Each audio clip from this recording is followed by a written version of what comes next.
I thought, oh, I'm a musical theater guy. And the whole direction I got for that was stop singing so pretty. Get old and uglier. And we like the vocal fry type of thing. And so that was very, very interesting to fight musical theater excellence. Are you ready for a great adventure? I usually like to start with, like, how did this come about? But I think the more interesting question in this case is, how long ago did this come back? I mean, like, from, like, the first seed of it, how long?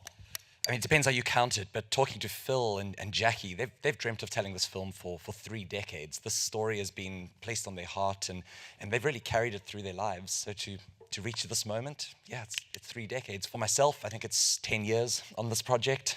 For Rita, a little bit longer than that, a real journey. Rita, what were the initial challenges and also talk about the perseverance and the passion in making sure that here you are at the Academy for a special screening of David? Well, this is such a bonus, but in picking up on what Tim was saying, though, Phil and Jax initially wanted to do this film like Braveheart, Gladiator, 300, like a live action. And then 11 years ago, we were like, you know, we're an animation studio, like, let's do this animation. So the big challenge, of course, is the story of David in the Bible is intense. It's not a family story. We really wanted to make it a family film. So getting it to that point, what do we leave out? How do we still keep it super authentic? How do we tell the story which does justice to who David was as a person?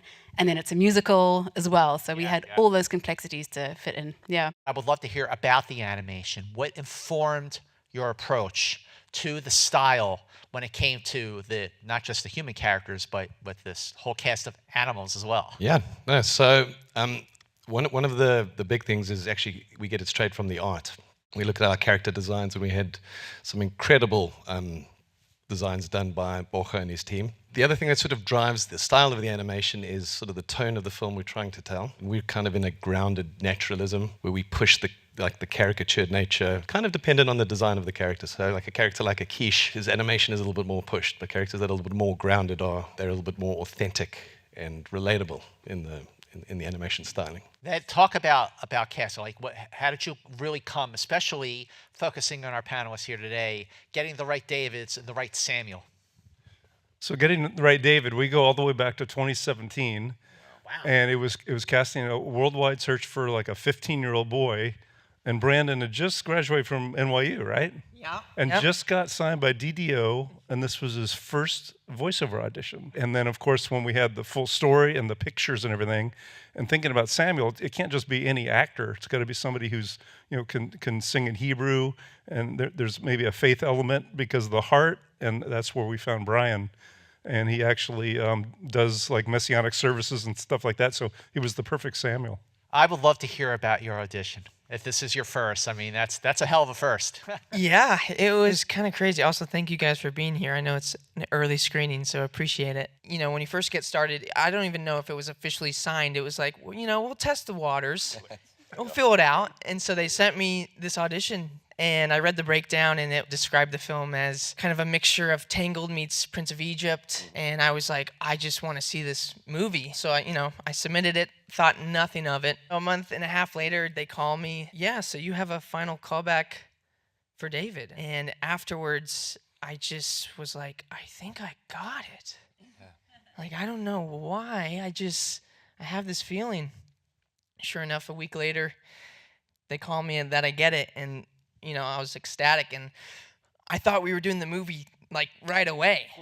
And I was like, oh, this is incredible. Welcome to animation. Yes. So yeah, we were actually. And then I find out it's a demo with the hope of a movie. Yeah. And I was like, oh, okay. Well, that's still cool. But 8 years later, here we are. So what a journey, yeah. Brian, I would love to hear what informed your approach specifically as Samuel, and what were, with all of your work, the unique challenges for your voiceover recordings?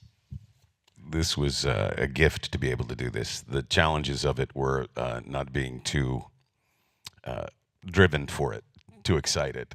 When I saw that, as Brandon said, when I saw the synopsis for the audition alone, the way it was described, it forgive the expression, it made my baby jump.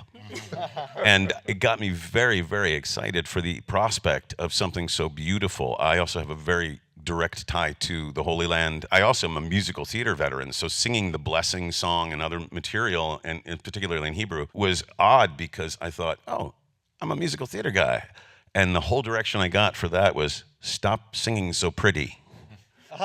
Get old and uglier and decrepit. And we like the vocal fry type of thing. And so that was very, very interesting to fight musical theater excellence and give it honesty and age. I would love to hear, Rita, about finding the right directors, Phil and Brent. What made them the right directors? What was your collaboration with them like? Yeah, so actually, Phil, Brent, and I have been working together for almost 25 years. So kind of all our films we've done together. Phil is the one who had the vision of David from 30 years ago. He tells a great story. He was 14 years old, and his mum was incredible. You'd seen a dedication to mothers, because she walked into the house one day, Phil's sitting there with his brothers, and they're just like sitting in the lounge, and she comes in and she's like, "What are you guys doing? When David was your age, he was slaying giants and killing bears and lions." She was like, "Get out there and go have some adventures," you know? And then Brent is just an incredible story person. Like, he wrote the script, and he just really, in the way that him and Phil work together, is just magical. I would also like to hear about assembling the right team of songwriters. All the songs, like, there is something just so catchy about all of them. It's been the most amazing experience. I mean, a lot of my work producing has been with the animation teams, with the CG teams, and for the longest time, we lived without songs, and we had scratch vocals and sort of stand-ins, and then suddenly one day a song drops, and you can just feel in the cinema, oh wow, this is so much bigger than what we expected. I think that's what's so beautiful about the film is the we don't disappear to kind of a magical place for a song and then come back. It's deeply embedded in the film itself. And I think, Rita, you can share a bit about finding the songwriters themselves. It was a big and long process, and the songs had to drive the story forward. But that's who David was, right? He was Israel's singer of songs. He was the original songwriter. He wrote half the Psalms. And so, as Tim said, it wasn't just kind of tacked on. It was very intentional. And so every song drives story forward. About recording the songs, how did that work? What was that like? Doing the songs was, at first the thought was kind of intimidating, because I'm an actor who can sing, but I'm not like Phil Wickham, who's like world class. I had to think about it less about singing, but more acting the songs. Mm-hmm. With animation, you gotta know what's happening on screen, because it really changes the vocals. I'll briefly share a story about Adventure Song, which Jonas wrote. That was kind of a David and Goliath moment for me. We did the song, and it felt okay. And then Jason Halbert, head of music, was like, "Okay, great job. We're gonna redo the song and raise the key as high as we can." And so we did that, and when we did the verses, it was like, okay, we got it. We got the key. And then we got to the chorus, and now it's very high, and I was like, mentally I knew I could hit these notes, but my throat wasn't letting me. I started to have a lot of doubt, and I could feel the room like, I don't know if we're going to get this. And we took a break, and we went back at it, and I don't know what happened, but it was like a light switch, and I just like let go. And it came out so easy, and like I had to stop. I got emotional. It was kind of a David and Goliath moment, and we got it. So I'm that song has a big place in my heart. So Brian, I'm just curious, like, how often during the making of this movie did you work with other actors, or were you just solo in recording your performance the whole time? I was never with another actor in the actual studio, which is also a very familiar aspect of voiceover. I honor writers, because I think if the writing is excellent, it informs everything. Absolutely. And the actor they won't be off in left field completely on another wavelength from where the actual through line should be.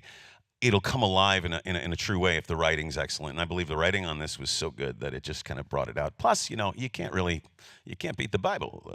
It's the best-selling book of all time. What is it about David versus Goliath that is so relatable for so many things, whether you're describing like a story in a movie or describing a person going after big corporations? Oh, it's a real David versus Goliath. What is it about the story? I mean, it's the ultimate underdog story, right? And I think every one of us has had a situation like that in our lives, right? Where there's something daunting, there's something overwhelming, there's something that, by all appearances, we would never be able to beat or conquer. And I think, there's a saying that I love that says, be kind, for everyone you meet is fighting some kind of a battle. And I think it's so true. I think something we wrestled with during production and particularly in the writing was going, what is David feeling as he steps out onto that battlefield, right? Because yes, he's the underdog, but we all know the story. We know he wins. So there's almost no tension there. So what's going on in this moment? And I think the key for us to unlock was realizing that David's actually, he's got a different perspective as he walks into that field, right? He knows it's actually not about him, and it's not by his strength. It's not his particular talent or his bravado or his courage. He's just there knowing that he's not alone. That was a huge relief for all of us on the production crew to go, okay, yeah, like we are David, we are tiny, we don't quite know what we're doing, but we believe, and we believe we can tell this story. So let's go tell the story. Thank you, everyone, for an amazing conversation about David. Thank you all for being here.